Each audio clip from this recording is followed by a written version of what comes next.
Chapter 32. Bradley paid close attention as Mrs. Ebel taught arithmetic. He nodded his head every time she said something that he already knew. Once he almost raised his hand to answer a question, but he lost his nerve. Somebody else gave the answer he would have given. "I knew it," he thought as he nodded his head. He had spent recess in the library reading My Parents Didn't Steal an Elephant by Uriah C. Lasso. When he was leaving the library, Mrs. Wilcott stopped him and said, "You were reading, weren't you?" "Yes." "Good for you, Bradley. Good for you." He smiled now as he remembered it. It's because of Carla's book, he thought. The book was his lucky charm. As long as he had it with him, it seemed like nothing could go wrong. His black eye was all gone, too. When the bell rang for lunch, he put his arithmetic book away, took out his lucky book, and walked to Mrs. Ebel's desk. "May I please borrow the hall pass?" he asked. She let him have it. He knew she would. He was holding the magic book. He walked to Carla's office. Just as he was raising his fist to knock, she opened the door. "Bradley, what a pleasant surprise." "You want to have lunch together?" he asked. "Oh, I'm sorry I can't. I have to go to the principal's office." "What's the matter? Did you get in trouble?" he joked. She didn't laugh at his joke.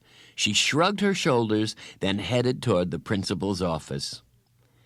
Maybe she really did get in trouble, Bradley thought as he watched her go. It's probably because she doesn't believe in rules. She must have broken one without knowing it. I should have warned her. But he wasn't too worried. He couldn't imagine anything bad ever happening to Carla. He walked through the auditorium and outside to the playground. He sat down on the steps outside the auditorium and ate his lunch. At least he had her book with him. That was almost as good as eating lunch with her. He didn't read while he ate. He was afraid he might accidentally spill food on the book, even if there were no such things as accidents. Colleen Verigold walked by. "Hello, Colleen," he called to her. She stopped and looked at him oddly, then walked away without returning his hello. Bradley didn't mind. He had said hello to Colleen because he knew Carla would appreciate it. He felt Carla was watching over him. And it didn't matter that Colleen didn't say hello back, because in his heart he heard Carla say, "Hello, Bradley. It's a pleasure to see you today." He finished eating, then opened the book. Guess what they've done now? They wallpapered the garage. I told you they were crazy. Who ever heard of anybody putting wallpaper on the walls of a garage? Purple paper with yellow polka dots. I don't even know how they got in there. The garage had been locked shut for months. The lock was broken or something, so nobody could get in. At least I'm glad they finally got it open. It was beginning to smell pretty bad. You could smell it from the driveway. Now it just smells like paste. I can't wait until my parents get home and put an end to all this craziness. Their trial is next week. They have to be found innocent. I mean, if they stole an elephant, I'd know about it, wouldn't I?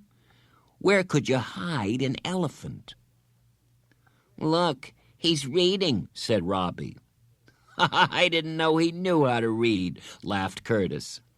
Bradley looked up. He was surrounded by Jeff and his gang. "He can't read," said Brian. "He just looks at the pictures." They all laughed. "What you reading?" asked Russell. Bradley closed the book and slowly stood on the concrete steps. "Chicken chalkers," said Dan. Andy bounced a basketball. Bradley glanced behind him. Doug was blocking the door to the auditorium. "What's the matter, Bradley?" he asked. "Hey, Chalkers, what's the name of your book?" asked Robbie. He looked at his book, then stared defiantly at Robbie. "Let me see it," said Robbie. Bradley clutched it against his chest. No matter what, he wasn't going to let them harm Carla's book. "Aw, come on, Bradley, be a pal," said Robbie. "I just want to see it." Curtis chuckled. Robbie stepped up toward him. "You can't read anyway," he said.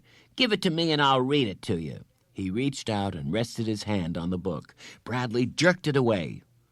Uh-oh, I think he's getting angry, said Brian. I just want to see it, said Robbie. Again, he reached for the book. Bradley held it under his left arm and against his chest. He made his right hand into a fist. Robbie backed away. Jeff, he called. Come on, Jeff, teach him a lesson, said Dan.